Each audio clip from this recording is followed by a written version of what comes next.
Hola a todos. Bueno, vamos arrancando con el segundo encuentro del taller de redes sociales 2021 de la Facultad de Ciencias Sociales de la Universidad de Buenos Aires.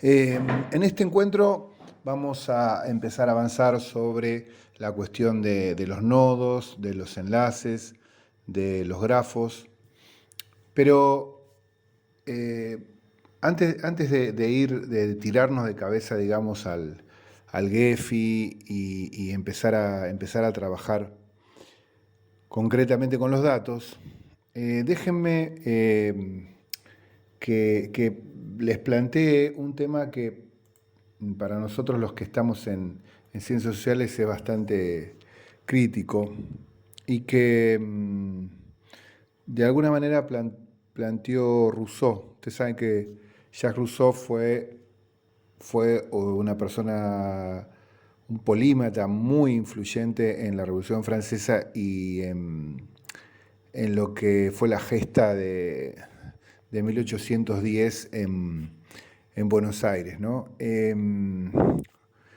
interesante porque Rousseau era pedagogo, era político, era crítico musical, era botánico, era coreógrafo, eh, en fin, era músico. eh, y digamos, su matemática era muy buena para la época, ¿no? Y él llegó a la convicción de que en las sociedades la raíz cuadrada del total de la población era lo que nos permitía calcular la élite de una población. Por ejemplo, una población de 40.000 habitantes, un pueblo de los más frecuentes en Argentina, por ejemplo, tendría, según esta cuenta, una élite formada más o menos por 200 personas. Que si uno se pone a pensar es más o menos lógico. El grupo de políticos, el grupo de comerciantes más importantes, industriales, propietarios y demás que forman la élite nuclear, y bueno, más o menos debe estar por ahí, ¿no? Ahora, uno, bueno, se encuentra con esta idea de Rousseau, pero indudablemente es una cosa complicada si uno la quiere encarar así en seco, ¿no? Decir, bueno, a ver cómo explicamos esto. Y el trabajo que hay que hacer es, frente a cosas así, es la de convertir lo complicado en complejo. Es decir, en aceptar que un hecho como este, que la elite esté formada por la raíz cuadrada del total, debe estar, no debe tener, primero no tiene una explicación simple, y que no tiene una explicación simple quiere decir que no se trata de que una variable afecte a otra variable, entonces tenemos una causa y un efecto, sino que tenemos muchas variables que se influyen entre sí, que hay recursividades, pero que de todo eso podemos trabajando ir extrayendo patrones, ¿no? Y eso es ir empezando a leer la complejidad. Y el análisis de redes sociales es una de las herramientas para leer la complejidad. Eh, una observación en relación a esto que decía Rousseau, eh, que bueno, que él usaba para la política, ¿no? Pero en, se aplica también a otros objetos, ¿no? Como muy alejados, o seres muy alejados de lo que es una élite política. Por ejemplo, la distribución de la población en las ciudades, ¿no? Digamos, la concentración de la población en las ciudades, sigue un patrón muy parecido a la organización de los grupos neuronales en, en los sistemas nerviosos. O cuando se analiza el comportamiento de peces o de sobre todo insectos, también se encuentran estos fenómenos complejos, se encuentra la aparición de elites que toman cierto control, de periferias que también tienen como cierta función de sensibilidad del conjunto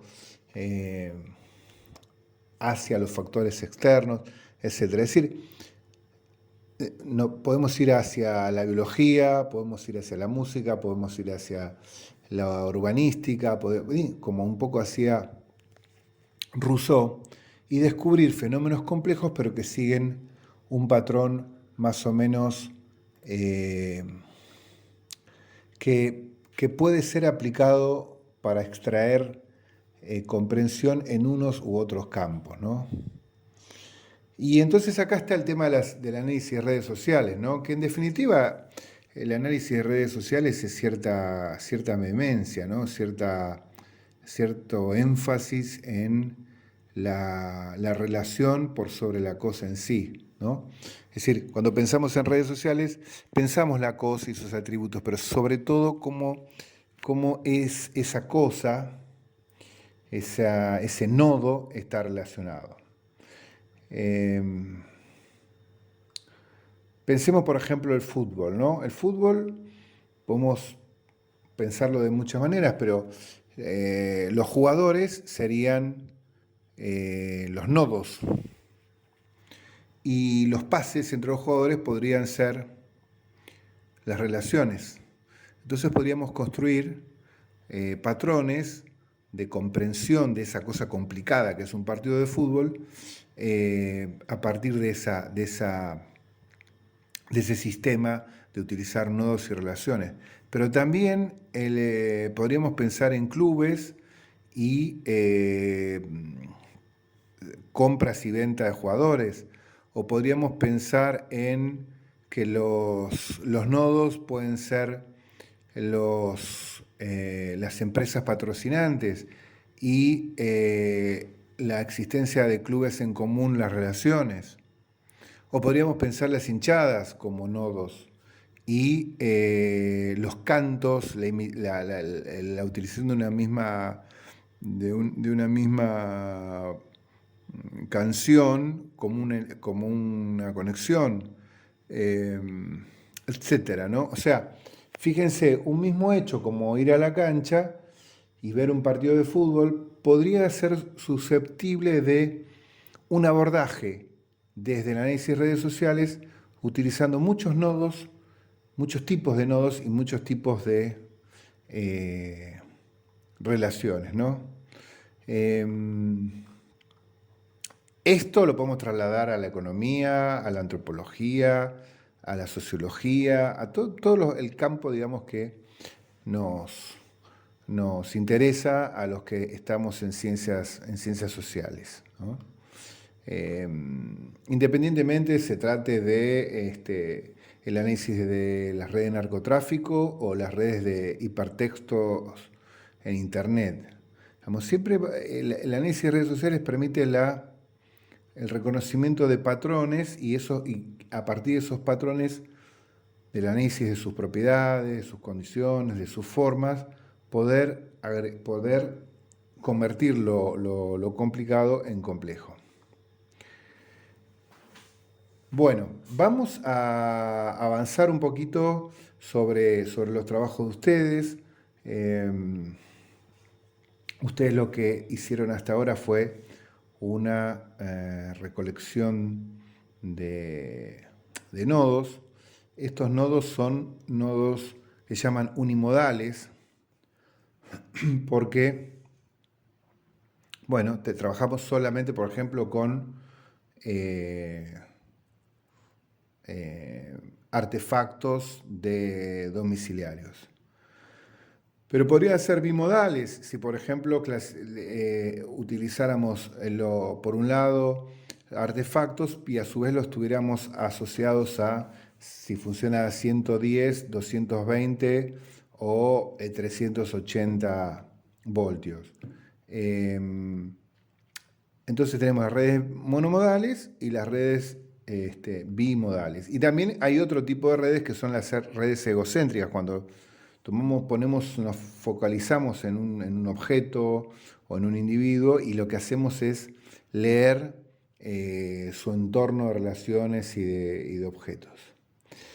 Entonces, bueno, y los nodos, los nodos tienen atributos, o sea, por ejemplo, los objetos que ustedes están recolectando por su trabajo pueden ser blancos, grises, negros, amarillos, etc. Ese sería un atributo. Pueden pensar 1 kilo, 2 kilos, 3 kilos, etc. Bien, entonces los nodos pueden ser eh, pueden formar redes unimodales, bimodales, egocéntricas. Los nodos tienen atributos. Y bueno, entonces a partir de eso, ustedes lo que tienen que hacer es, en este momento, extraer información de Google, como ya hicieron unos cuantos, cargar sus columnas en una planilla de cálculo y luego importar desde el Gephi, importar como van a ver en el blog, importar esa planilla y con eso empezar a trabajar con los datos. Les pido que por favor ya vayan instalándose el NetLogo, además del Gephi, que vamos a empezar a hacer algunas pruebitas y para poder pensar un poquito a Barabasi, que quizás algunos ya leyeron el libro Barabasi, y pensar un poquito a las redes Pequeño Mundo, de Strogatz y Watts. También tiene el libro de Duncan Watts ahí a su disposición para ir pegándole una miradita.